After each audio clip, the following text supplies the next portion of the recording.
30 aproximadamente, Muñoz. ¿Estamos listos? Adelante, vamos.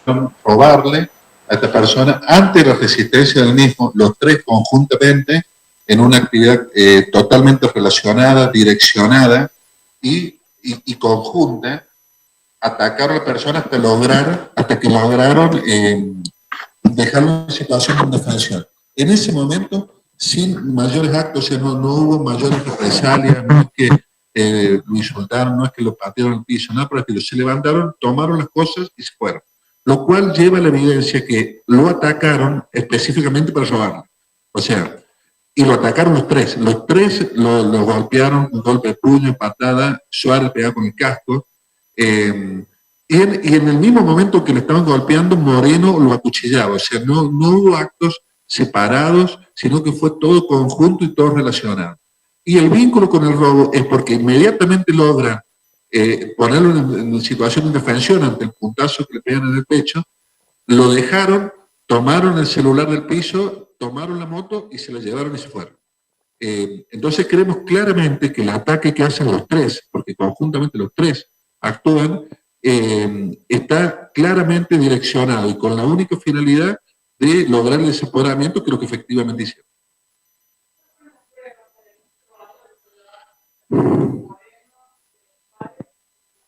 Bueno, en principio se hizo todo un estudio en relación al camino que habían tomado con las cámaras que tenemos en la ciudad. Habíamos tomado por la calle Pez, que pasaban las dos motos, una con la luz apagada y otra roja. Eso nos llevó al sector que estamos hablando, que es el sector sur de la ciudad. Pero después la geolocalización del celular se apaga a las 5 de la mañana, o sea, 30 minutos después, a pocos metros, a poca distancia del lugar. Eso direccionó la investigación hacia esos barrios. Todo el trabajo de la División de Investigaciones, a través de investigaciones, ya nos llevaba que habían visto la moto en el lugar, lo cual nos fue acercando a través del trabajo de inteligencia, y hasta que pudimos determinar incluso que el teléfono que habían, ya le habían cambiado el chip, lo habían vendido. Nos pudimos comunicar con esa persona inmediatamente entregó el teléfono y dijo que era, que lo había vendido uno de ellos, que es Moreno.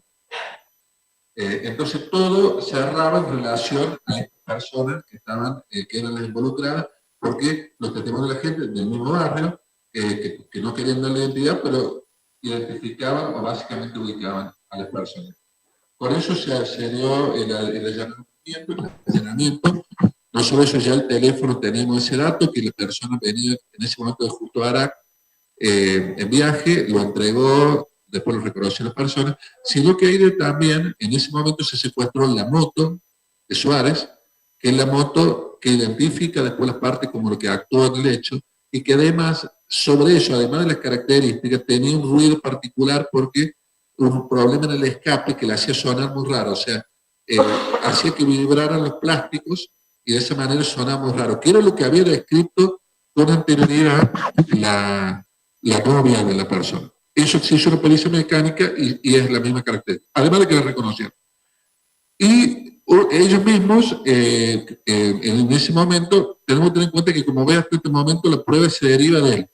La geolocalización, la ubicación que hacemos al teléfono, la entrega que hace la mujer del teléfono, la moto que encontramos en el lugar del allanamiento, que lo vincula a Suárez porque es propiedad de él, el teléfono está relacionado con Moreno, y también hay circunstancias en las cuales ellos espontáneamente manifestaron cosas, manifestaron ser ellos los autores, se culpaban entre ellos.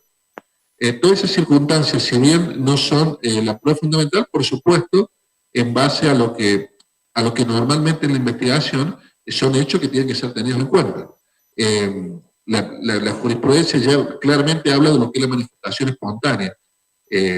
Yo en discusiones anteriores con los chicos, por ahí hablamos en casos prácticos que se planteaban en esa situación, y yo decía que había que admitirse eso, porque si no sería, por ejemplo, ante una detención, la persona dice, vamos a hacer un ejemplo práctico, el muerto o la cosa está en esa habitación y yo me voy a tener que tapar los oídos y decir, no me lo digas, porque encontramos con casualidad que uno de los grandes constitucionalistas lo define de la misma manera, dice, si tomamos eso, tendríamos que llegar al sinsentido de que el policía se tape los oídos al momento de que el otro le dice donde se encuentran las cosas. Lo que no puede hacerse, que no se ha hecho, es tomarle una declaración negatoria o generarle algún tipo de coacción. Y las cosas que dijo esta persona, lo dijo en presencia de policía, lo dijo en presencia de los propios vecinos, testigos, lo dijo abierta y públicamente. Así que esos son elementos que pueden ser tomados en cuenta y ser tomados en cuenta. Y posteriormente uno de ellos también indicó el lugar donde se encontraba la moto, la cual además era de descubrimiento inevitable porque dentro de las tareas que había hecho la división homicidio, ya el día domingo me habían manifestado que de ser en ese barrio probablemente siempre esconden los resultados del delito en los descampados, entre los yuyos, pasando el río. O sea, incluso se hicieron actividad en ese sector, con mucho cuidado porque si veían a alguien buscando, eso podía alertar a los que lo hubieran escondido. O sea que era un descubrimiento, que hubo un rastrillaje que ya está ordenado, que simplemente esta persona, la cual, en presencia del doctor Palacio, se advirtió que no tenía que hacerlo si no quería, que no se le hizo ningún tipo de pregunta, ¿me entendés? Él dijo, no, pero yo quiero indicar en todas las cosas. Fundamentalmente, entendemos, había diferencias o problemas entre ellos, como que se culpaban uno con otro. Entonces, esas son las situaciones que se plantean. Pero toda la investigación se basó o está fundada en hechos puntuales como que, ¿cómo se llama? Moreno es el que va a entregar el celular, lo vende, Suárez es el que tiene la moto, todos viven juntos además, y el tercero es el hermano, y las descripciones conjuntas que tenemos de los demás imputados.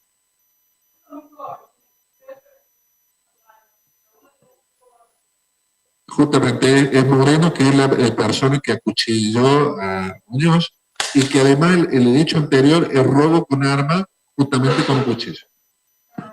En ese caso no llegó a organizar, pero era práctica se ve de este muchacho utilizar un cuchillo para realizar ese tipo de...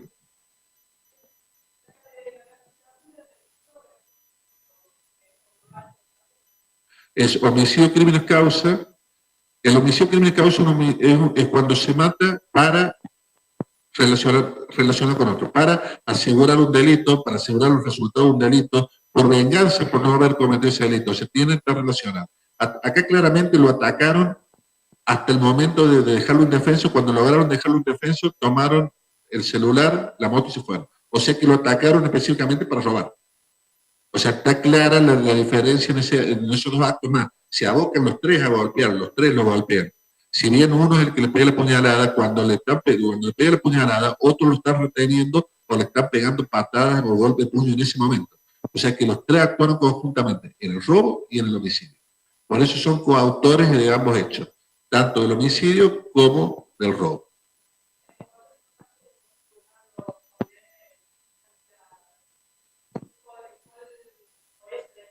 Es pena única de prisión perpetua. Ahí puede haber una discusión entre concurso real y concurso ideal, pero en este caso no tendría ninguna importancia porque la pena única sería igual de prisión o reclusión perpetua.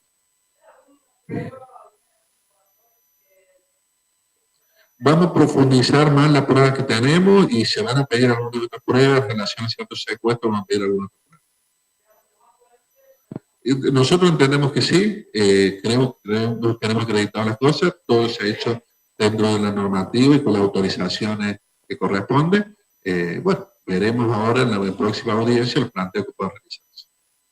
Doctor, si hubo delitos previos, se hablaba de que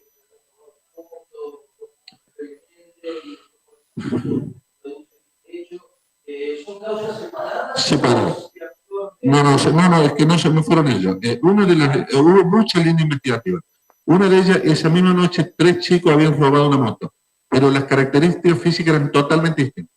Ya de movida se había determinado, además, los momentos que realizaban no coincidían en el tiempo de que podían haber hecho al mismo tiempo. Y además las características físicas eran totalmente distintas.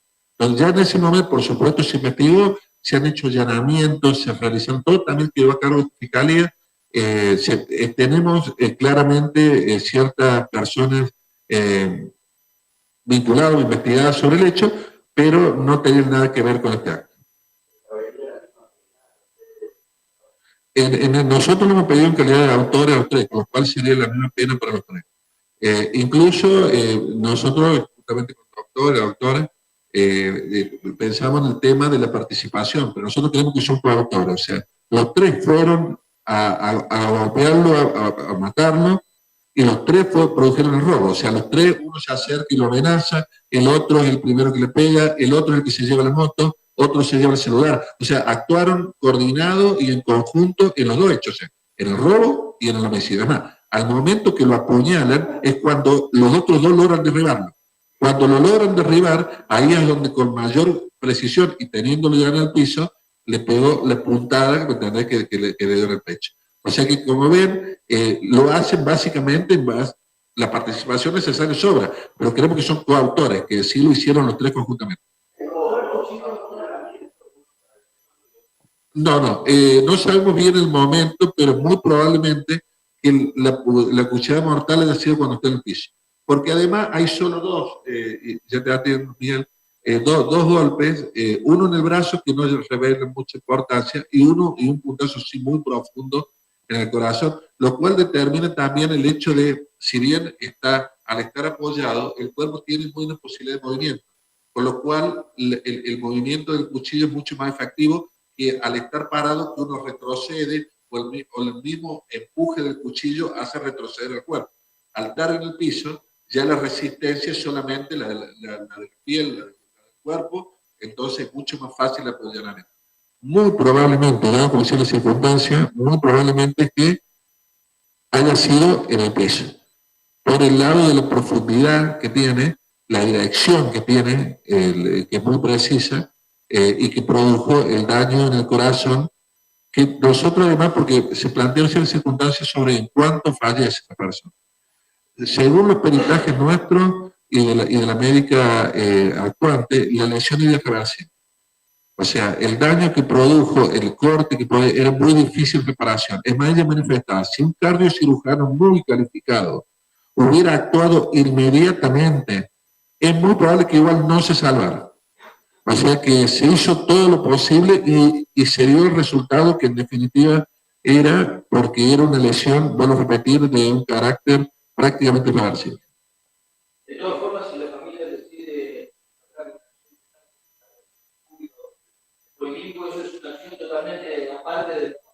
Totalmente aparte, que no le viene de nosotros, que no tiene que ver con nosotros.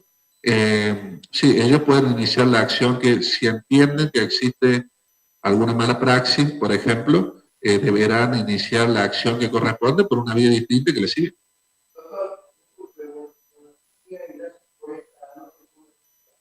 ¿El cuchillo se encontró? No, se buscó en el lugar la característica porque lo llevaba, fue muy difícil determinar, sí sabemos que tenía un cabo blanco, se buscaba eso, pero el cuchillo iba cubierto con una remera, o sea, lo llevaba en la mano, cubierta la mano con la remera y ahí el cuchillo. O sea, lo que sobresalía era un poco del mango y la punta. De esa manera lo llevaba escondido la persona, e incluso prácticamente agarrado con la remera. Entonces, en cuanto a las descripciones, se buscó un cuchillo de características similares, no lo encontramos. Puede haber también, porque la verdad es que la descripción que puede ver, lo que ve bien, es la punta, que son aproximadamente de 20 centímetros, porque lo demás estaba oculto con una remera en la cual se había cubierto la mano. No, es un cuchillo más grande. Ellos hablan de un cuchillo carnicero, lo cual no es porque un cuchillo, el cuchillo carnicero es mucho más grueso, mucho más largo.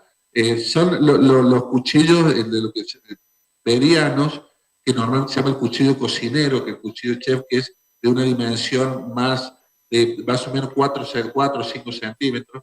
Ese sería más o menos por la descripción del cuchillo que tiene, lo cual es muy grave, ¿no? No, en principio nosotros no tenemos acreditado eso, pero porque por la rapidez del evento tengo que tener en cuenta que duró segundos. Segundo, la chica corre hasta la otra esquina y cuando vuelve ya está en el piso y ve cuando lo apuñalan. Ya tomaron las cosas y se retiraron y se fueron.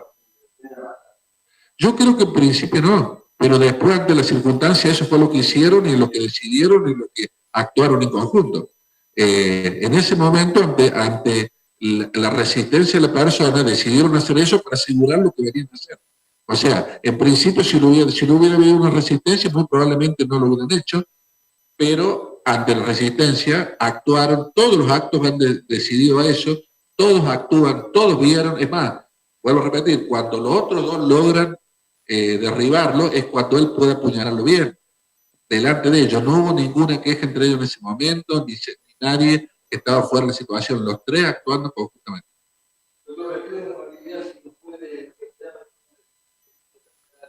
Bien, el doctor Palacio tiene una descripción. Buen día. Es Moreno Jonathan Alejandro, que tiene 24 años, Suárez Isaías Sebastián, de 18 años, Chilote Rodrigo Ezequiel, de 21 años. Moreno sería quien aceptó la puñalada. Moreno sería el que aceptó la puñalada. Es el que tenía antecedentes por un hecho, como dice el doctor Olguín, un hecho similar con un robo con cuchillo. ¿Todos tienen algunos antecedentes penales? Que tenemos acreditado en Moreno.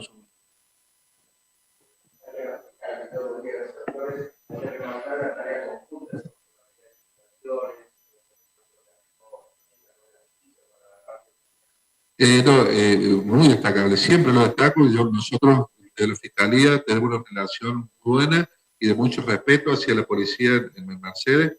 La división homicidio se dedicó de primer momento junto con investigaciones, incluso uno de ellos, Lucero, suspendió sus vacaciones para abocarse a la investigación sin que nadie se lo pidiera. Estaba gente de la división de homicidio de Concarán, que es una de las personas que escucha la manifestación que de 7 personas, que lo decía viva voz, gritaba viva voz, sobre todo tratando de, en ese momento se veía que había una pelea de ellos, como diciendo yo no me voy a hacer cargo de todo, era una persona de la división de homicidios de Pocarán, o sea que la policía puso a disposición todos los medios, el DRIM, todo a cargo permanentemente en el patrullaje, la gente de video, todo coordinó para en poco tiempo tener una idea de lo que había pasado, direccionar la investigación y de esa manera llegar como llegamos al lugar donde encontramos las cosas y a los imputados.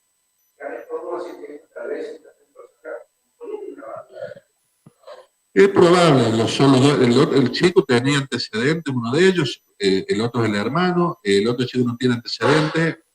También las circunstancias por ahí de chicos que son empujados al delito y que desgraciadamente en este caso se involucran en casos terribles. Pero vuelvo a repetir, los tres participaron activamente en las dos cosas. No hay, por ahí se discute la situación de cómo extender esa intencionalidad. O sea, yo mato para robar, mato para asegurar. ¿Cómo le transmito a mi socio, por ejemplo, que da en un caso hipotético de él, esa intencionalidad? ¿Cómo se acredita acá? Porque los tres actuaron al mismo tiempo haciendo lo mismo. O sea, ninguno le puede básicamente decir que él no se apartó o que eso no lo acordó o que eso no lo trabajan, porque lo hicieron los tres. Sí, y encima coordinadamente y además valiéndose uno del esfuerzo del otro. Y después se levantaron y uno agarró la moto, otro agarró el celular y otro agarró la otra moto. O sea que se dividieron también las funciones en ese caso. No encuentro, por más que por ahí no haya tenido presencia delictiva, en este caso no encuentro que haya sido una situación sorpresiva, que de repente se metió en una situación de submaneja, porque actuaron los tres de la misma manera. Amaro Galán Extremo Sur, es un asentamiento que se encuentra ahí, básicamente ahí lo encontramos a los tres, el doctor Palacio justamente estuvo guiando eso. Bueno, muy bien, está haciéndose el repaso ya de algunos de los puntos fundamentales de esta acusación que ha realizado el Ministerio Público Fiscal sobre los tres imputados por la muerte de Jesús Muñoz.